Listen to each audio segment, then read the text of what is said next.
민주주의의 심장이 멈추었습니다. 그러나 우리 국민께서는 골든타임을 놓치지 않으셨습니다.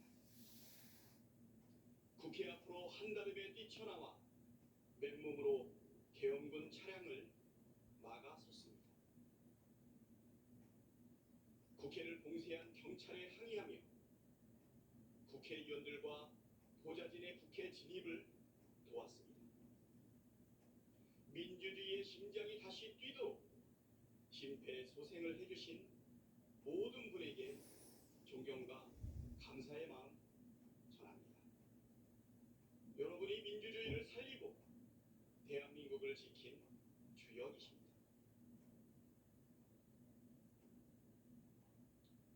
노벨문학상 수상자인 한강 작가는 소년이 온다를 준비하던 중 1980년 5월 광주에서 희생된 젊은 야학 교사의 일기를 보고 현재가 과거를 도울 수 있는가? 산자가 죽은 자를 구할 수 있는가라는 질문을 뒤집어야 한다는 걸 깨달았다고 합니다. 과거가 현재를 도울 수 있는가? 죽은 자가 산자를 구할 수 있는가? 저는 이번 12.3 비상계엄 내란 사태를 겪으며 과거가 현재를 도울 수 있는가라는 질문에 그렇다라고 답하고 싶습니다. 1980년 5월이 2024년 12월을 구했기 때문입니다. 2024년 12월 3일 23시 계엄사령부는 포고령 1호를 발표했습니다. 포고령 1호의 내용은 다음과 같습니다. 자유대한민국 내부에 암약하고 있는 반국가 세력의 대한민국 체제 전복 위협으로부터 자유민주주의를 수호하고 국민의 안전을 지키기 위해 2024년 12월 3일 23시부로 대한민국 전역에 다음 사항을 보고합니다. 1. 국회와 지방의회 정당의 활동과 정치적 결사, 집회, 시위 등 일체의 정치 활동을 금한다. 2. 자유민주주의 체제를 부정하거나 전복을 기도하는 일체의 행위를 금하고 가짜뉴스, 여론 조작, 허위 선동을 금한다. 3. 모든 언론과 출판은 계엄사의 통제를 받는다. 4. 사회 혼란을 조장하는 파업, 태업, 집회 행위를 금한다. 5. 정봉이를 비롯하여 파업 중이거나 의료 현장을 이탈한 모든 의료인은 48시간 내 본업에 복귀하여 충실히 근무하고 위반 시에는 계엄법에 의해 처단한다. 6. 반국가 세력 등 체제 전복 세력을 제외한 선량한 일반 국민들은 일상생활에 불편을 최소화할 수 있도록 조치한다. 이상의 포고령 위반자에 대해서는 대한민국 계엄법 제9조 계엄사령관 특별조치권에 의하여 영장 없이 체포, 구금, 압수수색을 할 수 있으며 계엄법 제14조 벌칙에 의하여 처단한다. 이와 똑같은 포고령이 44년 전에도 있었습니다. 1980년 5월 17일 밤 계엄사령부는 포고령 10호를 통해 다음과 같은 7가지 세부 조치를 발표했습니다. 가.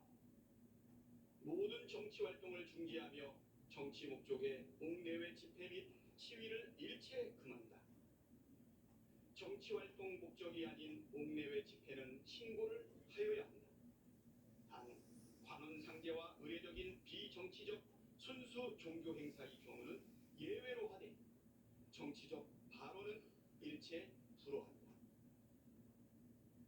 나. 언론 출판 보도 및 사정은 방송은 사전 검열을 받아야 한다.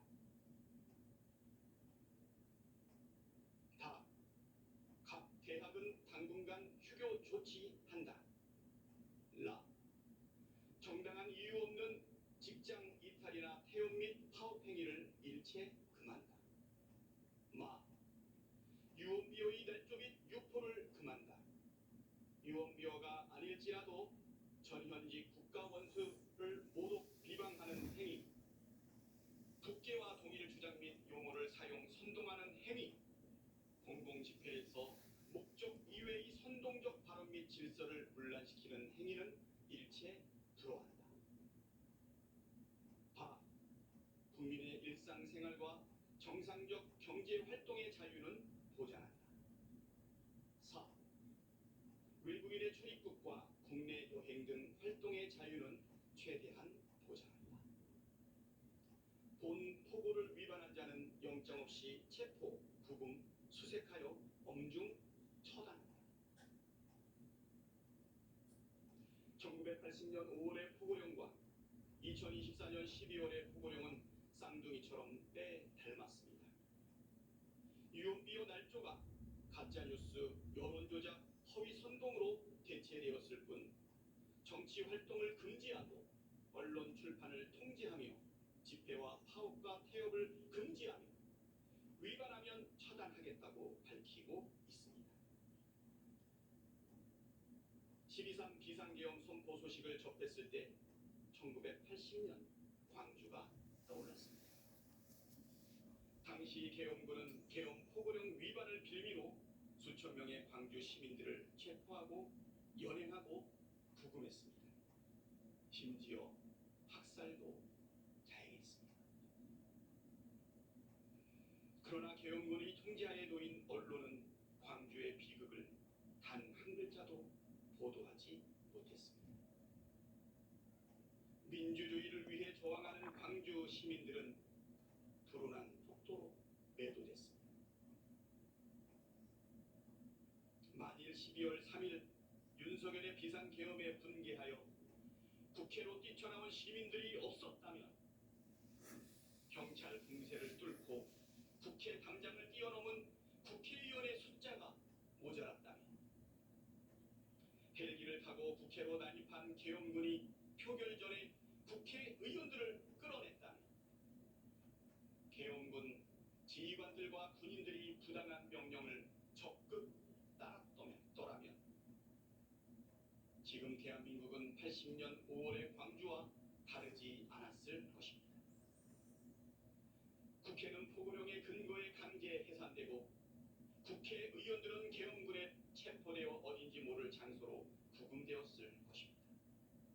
일부는 고문을 받거나 반국가 세력 또는 체제 전복 세력으로 내몰려 처단되었을 수도 있습니다. 언론사는 계엄군에 의해 통제되고 모든 보도 내용은 사전 검열되고 정부를 비판하는 보도는 단 한 줄도 내보내지 못했을 것입니다. 검열을 반대하는 언론인은 포고령에 따라 처단 대상이 되었을 것입니다. 정부를 비판하거나 계엄에 반대하는 시민들은 영장 없이 체포 구금되어 군사 법정에서 유죄를 선고받거나 처단되었을 것입니다. 의사들과 전공의들은 직업 선택의 자유를 박탈당한 채 병원에 복귀하지 않았다는 이유로 처단되었을 겁니다.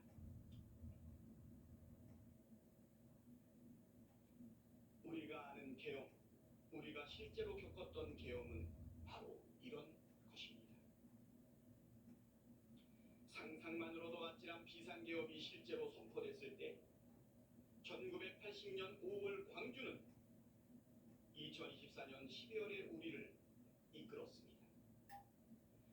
44년 전 고립무원의 상황에서도 죽음을 각오하고 계엄군과 맞섰던 광주 시민들의 용기가, 그들이 지키려 했던 민주주의가 우리를 움직이는 원동력이었습니다. 과거가 현재를 도왔고 죽은 자가 산 자를 구했습니다. 대한민국의 민주주의는 광주에 큰 빛을, 큰 빚을 졌습니다. 존경하는 선배 동료 의원 여러분, 12.3 비상계엄은 명백한 위헌이며 중대한 법률 위반입니다. 헌법이 정한 비상계엄의 절차와 요건을 전혀 갖추지 못했으며 헌법의 내란죄, 직권남용 권리 행사죄, 특수 공무집행 방해죄 등과 같이 국민의 생명 및 안전, 국가의 존립과 기능, 국민 주권주의, 민주주의와 법치주의를 침해했습니다. 헌법 제77조 제1항은 계엄의 요건을 전시, 사변 또는 이에 준하는 국가 비상사태에 있어서 병력으로서 군사상의 필요에 응하거나 공공의 안녕 질서를 유지할 필요가 있을 때로 규정하고 있습니다. 그러나 전시나 사변, 이에 준하는 국가 비상사태는 없었습니다. 계엄을 선포한 때에는 대통령은 지체 없이 국회에 통보하여야 한다는 헌법 제77조 제4항도 지켜지지 않았습니다. 비상계엄을 수개월 전부터 치밀하게 계획하고 준비했으며 북한에 무인기를 보내 북한의 도발을 유도하고 오물풍선, 원점 타격으로 인위적 전시 상황을 조성하려 한 정황은 애초부터 비상계엄이 요건을 갖추지 못한 명백한 위헌이었다는 사실을 보여줍니다. 계엄군과 경찰은 헌법기관인 국회의 기능을 마비하고 헌법기관인 국회의원을 체포해 계엄 해제 의결을 막으려 했습니다. 비상계엄이 선포된 뒤 경찰은 국회를 봉쇄해 국회의원과 보좌진의 국회 출입을 방해했습니다. 완전무장한 계엄군이 국회로 출동하여 본회의장 진입을 시도하였고 총기를 휴대한 계엄군은 국회 본청 유리창을 깨고 국회 직원을 위협했습니다. 무장한 계엄군과 경찰은 국가선거 사무를 총괄하는 중앙선거관리위원회 청사와 연수원 등을 점령하여 출입을 통제하고 당직자의 휴대폰을 압수했으며 통합 선거인명부 시스템 서버를 촬영했습니다. 계엄작전에는 최정예 북파 공작원이 투입됐으며 계엄군은 체포될 인사들을 수감할 장소를 물색했고 법무부는 체포될 정치인과 언론인 등을 수감하기 위하여 장소를 마련하려고 했습니다. 12상 비상계엄 선포는 위헌, 위법할 뿐만 아니라 대통령이 자신의 권력을 유지하기 위해 군대를 동원해 국민 주권을 찬탈하고 행정 권력뿐만 아니라 입법과 사법 권력까지 장악하기 위해 벌린 내란 행위입니다. 윤석열은 이 내란을 진두지휘한 내란의 우두머리입니다. 윤석열은 특수전 사령관과 수도방위 사령관에게 전화를 걸어 상황을 직접 점검했고 국회의원 체포를 직접 지시했으며 위헌, 위법한 포고령까지 직접 검토했습니다. 곽종근 특수전 사령관에게 비아폰으로 전화를 걸어 의결 종족수가 아직 다 안 채워진 것 같다. 빨리 문을 부수고 들어가서 안에 있는 인원들 끄집어내라고 지시를 했고 홍장원 국가정보원 제1차장에게 전화를 걸어 이번 기회에 다 잡아들여 싹 다 정리해 라며 국회의장, 국회의원 등 정치인, 전 대법원장 및 전 대법관 등 법조인, 방송인, 시민사회 인사 등에 대한 체포를 지시했습니다. 경찰이 장악할 대상 기관과 인물이 적힌 문서를 경찰청장에게 하달하기도 했습니다. 존경하는 선배, 동료, 의원 여러분, 12상 비상계엄 내란 사태로 무너진 헌정질서를 바로 세우는 것이 국회의 책무입니다. 윤석열은 12.3 비상계엄 내란을 일으켜 헌정질서를 마비시켰습니다. 헌정질서를 파기한 윤석열을 탄핵하는 것은 헌정질서를 회복하는 길입니다. 국회는 헌정질서 회복을 위해 헌법이 부여한 권한으로 윤석열의 직무를 정지시켜야 합니다. 이 길이 비상계엄 사태를 가장 빠르고 질서 있게 수습하는 방법입니다. 윤석열은 정상 극단적 직무 수행이 불가능합니다. 12월 3일 위헌 위법한 비상계엄 선포와 12일 대국민 담화에서도 드러난 것처럼 극단적 망상에 사로잡혀 이성적 사고와 합리적 판단이 불가능한 상태입니다. 즉각 직무를 정지시키지 않는다면 또다시 어떤 무모한 일을 저지를지 알 수 없습니다. 당장 직무 정지시키는 것이 바로 국민과 나라를 위한 길입니다. 윤석열은 대한민국 최대 리스크입니다. 12.3 비상계엄 내란 사태는 우리나라의 경제, 외교, 안보, 국격에 큰 충격파를 가했고 지난주 탄핵이 불발하면서 위기는 더욱 증폭되었습니다. 다시 탄핵안이 부결된다면 대한민국은 회생 불가능한 상태로 진입할 것이 자명합니다.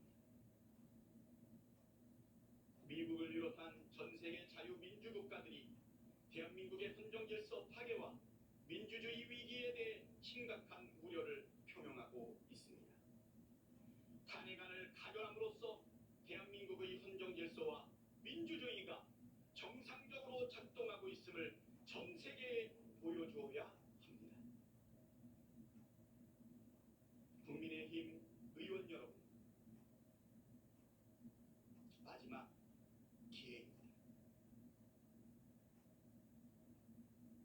역사의 문을 뛰쳐나가는 신의 옷자락을 붙잡으십시오. 헌법 제1조 1항 대한민국은 민주공화국입니다.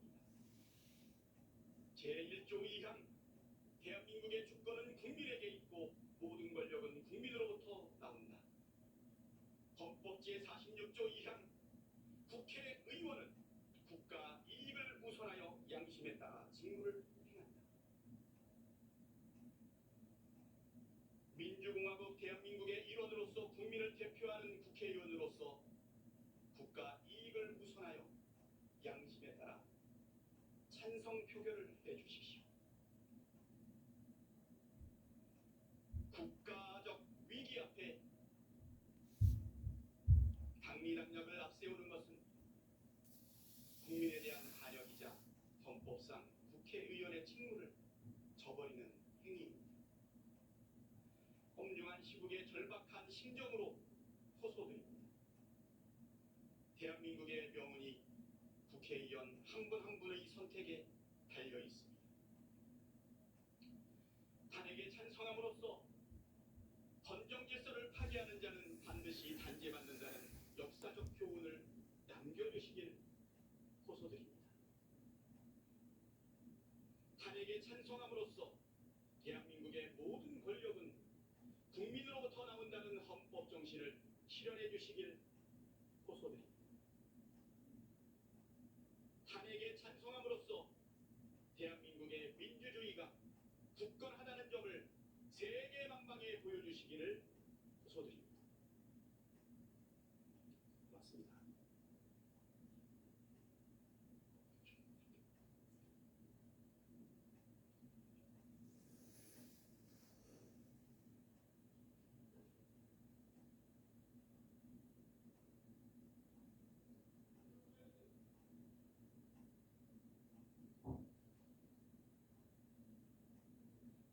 박찬대 의원 수고하셨습니다. 이 안건은 국회법 제130조 제2항에 따라 무기명 투표 방식으로 표결하도록 하겠습니다. 그리고 대통령 탄핵소추안은 헌법 제65조 제2항에 따라 제적의원 3분의 2 이상의 찬성으로 의결한다는 점을 말씀드립니다. 국회법 제133조에 따른 탄핵소추 의결서안은 단말기의 회의 자료를 참고해 주시기 바랍니다. 국회법 제114조 제2항에 따라 간표위원을 지명하겠습니다. 김기표 의원, 김성애 의원, 박민규 의원, 박홍배 의원, 강선영 의원, 김희웅 의원, 김소희 의원, 김용태 의원 이상 8분이 수고해 주시겠습니다. 간표위원께서는 간표위원석으로 나와 주시기 바랍니다. 의사국장으로부터 투표 방법에 관한 설명이 있은 다음 바로 투표를 시작하겠습니다.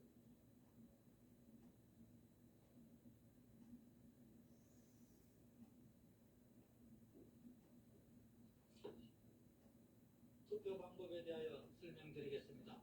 먼저 명표와 투표용지를 받은 후 투표용지의 가부란에 한글이나 한자로 가 또는 구를 기재하면 됩니다. 가 또는 구 이외의 문자나 기호를 표시하면 무효로 처리되며 투표용지에 어떠한 표시도 하지 않을 경우 기권으로 처리됨을 유념해 주시기 바랍니다. 이상으로 설명을 마치고 투표를 시작하겠습니다.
자, 조금 전인 오후 4시 6분에 우원식 국회의장이 본회의 개회를 선언했고 더불어민주당 박찬대 원내대표의 제안 설명이 있었습니다. 지난 3일 민주주의의 심장이 멈췄다. 그러나 시민들이 맨몸으로 계엄군의 차량을 막아섰다. 민주주의의 심장이 다시 뛰도록 해주신 모든 분에게 존경과 감사의 마음을 전한다. 그리고 지금